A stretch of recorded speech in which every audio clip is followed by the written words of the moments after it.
नमस्कार। नमस्कार। आज हम जीएसटी के काफी अहम हिस्से पर बात करने वाले हैं। हाँ, बिल्कुल। माल की आवाजाही यानी मूवमेंट ऑफ गुड्स, और उसमें भी खास तौर पर ई-वे बिल। सही। और इसके लिए हम देखेंगे सरकारी नियम, मतलब सीजीएसटी रूल्स का नियम 138। जी। तो कोशिश रहेगी कि इसके जो मुख्य बिंदु हैं वो समझें। जैसे ये ई-वे बिल आखिर चाहिए कब, कौन बनाता है इसे? हाँ, और कैसे बनता है, कितने टाइम तक वैलिड रहता है, और शायद ये भी कि कब इसकी जरूरत ही नहीं पड़ती। बिल्कुल, इन सभी पहलुओं को कवर करने की कोशिश करेंगे। चलिए फिर शुरू करते हैं। सबसे पहली बात क्या है, मतलब बेसिक नियम। देखिए, सबसे बुनियादी नियम ये है कि अगर कोई रजिस्टर्ड पर्सन है और वो 50,000 रुपए, हाँ 50,000 रुपए से ज्यादा कीमत का माल भेज रहा है, अच्छा। तो माल भेजने से पहले उसे ऑनलाइन पोर्टल पर फॉर्म GST EWB 01 के पार्ट ए में जानकारी देनी होगी। ये किसी भी तरह की मूवमेंट हो सकती है, सप्लाई के लिए, बिना सप्लाई के, या किसी अनरजिस्टर्ड से माल आ रहा हो तब भी। 50,000 की लिमिट, ये इंपॉर्टेंट है। हाँ, ये लिमिट इसलिए ताकि जो बहुत छोटे छोटे ट्रांजैक्शंस हैं उन पर ज्यादा बोझ ना पड़े। बड़ी खेपों पर नजर रखना मेन मकसद है। समझ गया। तो ठीक है, ये 50,000 वाली बात हो गई। अब सवाल है कि ये बनाएगा कौन, मतलब किसकी ड्यूटी है। मान लीजिए भेजने वाला या पाने वाला जो रजिस्टर्ड है वो खुद ही अपनी गाड़ी से भेज रहे हैं, या ट्रेन से, प्लेन से। उस केस में जो भेजने वाला है, मतलब कंसाइनर, या पाने वाला यानी कंसाइनी, वो खुद ही पोर्टल पर पार्ट बी की जानकारी जैसे गाड़ी का नंबर वगैरह भरकर ई-वे बिल बना सकता है। अच्छा। सिंपल। और अगर माल किसी ट्रांसपोर्टर को दे दिया सड़क से ले जाने के लिए, हाँ, ये भी होता है, तो उस सिचुएशन में जो रजिस्टर्ड पर्सन है वो पार्ट बी में ट्रांसपोर्टर की डिटेल्स देगा पोर्टल पर। ओके। और फिर ट्रांसपोर्टर उस जानकारी के बेसिस पर खुद ई-वे बिल जनरेट करेगा। यानी जिम्मेदारी ट्रांसपोर्टर पर आ गई। हाँ, लेकिन एक बात और, अगर माल 50,000 से कम का भी है ना, तो भी रजिस्टर्ड पर्सन या ट्रांसपोर्टर चाहें तो ई-वे बिल बना सकते हैं। अच्छा, ये ऑप्शनल है। हाँ, बिल्कुल।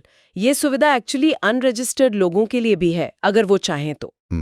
इसमें कुछ स्पेशल केसेस भी तो थे शायद, जैसे जॉब वर्क वगैरह। हाँ, बिल्कुल सही पकड़ा आपने। जॉब वर्क का केस है। अगर माल एक स्टेट से दूसरे स्टेट में जा रहा है जॉब वर्क के लिए, मतलब सिर्फ काम करवाने के लिए, बेचने के लिए नहीं। एग्जैक्टली। तो प्रिंसिपल यानी जो माल भेज रहा है उसी को ई-वे बिल बनाना होगा, और यहाँ कीमत नहीं देखी जाएगी। 50,000 से कम हो तब भी बनाना पड़ेगा। ओके, ये ध्यान रखने वाली बात है। और हैंडीक्राफ्ट्स? हाँ, हैंडीक्राफ्ट यानी हाथ से बनी चीजें। अगर कोई ऐसा कारीगर है जिसे जीएसटी रजिस्ट्रेशन से छूट मिली हुई है, वो अपना बनाया सामान दूसरे राज्य भेजता है, तो उसे भी ई-वे बिल बनाना होगा, चाहे माल की कीमत कुछ भी हो। ये शायद इसलिए ताकि इंटरस्टेट ट्रेड थोड़ा ऑर्गेनाइज्ड रहे। समझ गया। तो ठीक है, ये बिल बन गया ऑनलाइन, फिर क्या होता है? इसका कोई नंबर वगैरह? हाँ, जैसे ही सक्सेसफुली जनरेट होता है एक यूनिक नंबर मिलता है, ई-वे बिल नंबर। हाँ, या EBN कहते हैं इसे। EBN। हाँ, और ये नंबर सप्लायर, रिसीवर और ट्रांसपोर्टर तीनों को पोर्टल पर दिख जाता है। और इसकी वैलिडिटी, मतलब कब तक चलता है ये? वैलिडिटी दूरी पे डिपेंड करती है। नियम ये है कि 100 किलोमीटर तक के लिए एक दिन, और उसके बाद हर एक्स्ट्रा 100 किलोमीटर या उसके हिस्से के लिए एक और दिन जुड़ता जाएगा। अच्छा, जैसे 150 किलोमीटर हुआ तो 2 दिन। और ये गिनती कब से शुरू होगी? जब बिल जनरेट हुआ उस टाइम से। ठीक है। और अगर एक ही ट्रक में कई लोगों का माल जा रहा हो, तब तो बहुत सारे ई-वे बिल हो जाएंगे। हाँ, उसके लिए भी एक सिस्टम है। हाँ। ट्रांसपोर्टर क्या कर सकता है कि जितने भी अलग अलग ई-वे बिल हैं उस गाड़ी के माल के, उन सब के सीरियल नंबर पोर्टल पर डालकर एक सिंगल कंसोलिडेटेड ई-वे बिल बना सकता है। कंसोलिडेटेड मतलब एक साथ मिला हुआ, प्रैक्टिकल लगता है। अच्छा, ये तो हो गई बनाने की बात। क्या इसे कैंसिल भी कर सकते हैं? मान लीजिए भेजा ही नहीं माल। हाँ, बिल्कुल कर सकते हैं। अगर ई-वे बिल बन गया लेकिन माल ट्रांसपोर्ट नहीं हुआ, या फिर जो डिटेल्स दी थी माल उसके हिसाब से नहीं है, तो बनने के 24 घंटे के अंदर उसे ऑनलाइन कैंसिल किया जा सकता है। 24 घंटे? हाँ, पर एक शर्त है, रास्ते में उसकी चेकिंग न हुई हो। अगर वेरीफाई हो गया फिर कैंसिल नहीं होगा। ओके। और पाने वाले का क्या रोल है इसमें? उसे कुछ करना होता है? हाँ, जो रजिस्टर्ड रिसीवर है उसे पोर्टल पर इंफॉर्मेशन मिलती है कि भाई आपके नाम का ई-वे बिल बना है। उसे 72 घंटे मिलते हैं। 72 घंटे? किस लिए? ये बताने के लिए कि वो ये माल एक्सेप्ट कर रहा है या रिजेक्ट। अगर वो 72 घंटे में कुछ नहीं करता तो सिस्टम मान लेता है कि उसने एक्सेप्ट कर लिया। सही है। तो कारोबारियों को ये थोड़ा ध्यान रखना होता है। सही है, पोर्टल चेक करते रहना पड़ेगा।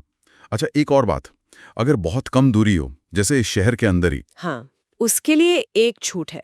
अगर माल स्टेट के अंदर ही 10 किलोमीटर से कम दूरी के लिए जा रहा है, जैसे भेजने वाले की दुकान से ट्रांसपोर्टर के गोडाउन तक, अच्छा, या ट्रांसपोर्टर के गोडाउन से पाने वाले की दुकान तक, अच्छा, तो उस छोटी दूरी के लिए पार्ट बी की जानकारी यानी गाड़ी का नंबर अपडेट करना जरूरी नहीं है। ये तो राहत की बात है। और रास्ते में क्या डॉक्यूमेंट्स रखने पड़ते हैं गाड़ी में?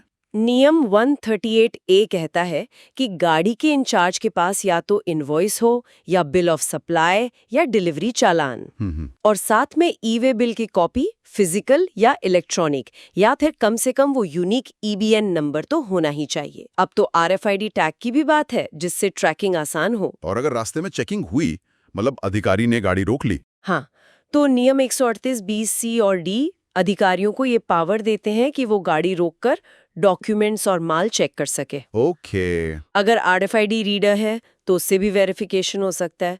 पर एक अच्छी बात यह है कि आमतौर पर अगर एक स्टेट में एक बार चेकिंग हो गई तो उसी स्टेट में दोबारा नहीं होती, जब तक कोई खास वजह न हो, जैसे टैक्स चोरी की पक्की खबर। और चेकिंग की रिपोर्ट ऑनलाइन डाली जाती है फॉर्म GST EWB 03 में। और अगर गाड़ी 30 मिनट से ज्यादा रोकी जाए तो ट्रांसपोर्टर इसकी जानकारी भी पोर्टल पर डाल सकता है फॉर्म GST EWB 04 में। ठीक है, अब आते हैं उस बात पर कि कब ई-वे बिल चाहिए ही नहीं। क्या कुछ छूट भी है? हाँ, काफी सारी छूटें हैं। नियम 138(14) और उसके साथ एक एनेक्शर है, उसमें लिस्ट दी हुई है। अच्छा, किस तरह की चीजें हैं उसमें? मोटे तौर पर देखें तो कई कैटेगरी हैं। एक तो जरूरी चीजें, जैसे खाने पीने का बहुत सारा सामान, ताज़ी सब्जियां, फल, दूध, दही, खुला शहद। अच्छा, बेसिक जरूरतें। हाँ, और जीवित जानवर, किताबें, पूजा का सामान, ह्यूमन ब्लड, करेंसी, घर का पुराना सामान वगैरह। ठीक। दूसरी कैटेगरी है ट्रांसपोर्ट का तरीका। अगर माल बिना मोटर वाली गाड़ी से जा रहा है, जैसे बैलगाड़ी या हाथ rickshaw. Okay, non motorised vehicle. सही। फिर कुछ प्रोसीजरल छूटें हैं, जैसे पोर्ट, एयरपोर्ट वगैरह से कस्टम क्लियरेंस के लिए पास के ICD या CFS तक माल ले जाना। ये कस्टम्स वाली जगह होती है? हाँ, जहाँ कस्टम्स की फॉर्मेलिटीज होती हैं। और एक आखिरी कैटेगरी है, अगर सरकार ने किसी खास इलाके को नोटिफाई किया है कि इस एरिया के अंदर माल ले जाने पर ई-वे बिल नहीं लगेगा। काफी लंबी लिस्ट है छूट की। हाँ, जरूरी चीजों और कुछ खास हालात को कवर करती है। तो अगर सार निकालें तो 50,000 से ऊपर के माल की मूवमेंट पर ई-वे बिल जरूरी है। बिल्कुल। इसे भेजने वाला, पाने वाला या ट्रांसपोर्टर बना सकता है। वैलिडिटी दूरी के हिसाब से तय होती है। हाँ, और कंसोलिडेटेड बिल का भी ऑप्शन है। सही। और कई सारी जरूरी चीजों और कुछ कंडीशंस में छूट भी मिली हुई है। एग्जैक्टली। तो जो लोग बिजनेस में हैं या ट्रांसपोर्ट से जुड़े हैं, उनके लिए ये जरूरी है कि वो ये नियम समझें, सही डॉक्यूमेंट साथ रखें और वेरिफिकेशन प्रोसेस को भी जानें। इससे माल बिना रुकावट के पहुंच सकेगा। बिल्कुल। अच्छा, इस पूरी बातचीत के बाद एक सवाल मन में आता है। ये ई-वे बिल का सिस्टम, जो बेसिकली टैक्स चोरी रोकने और मॉनिटरिंग के लिए है, इसने असल में ईज ऑफ डूइंग बिजनेस, मतलब व्यापार करने की आसानी पर क्या असर डाला है, खासकर छोटे कारोबारियों के लिए या कुछ खास तरह के सामानों के लिए?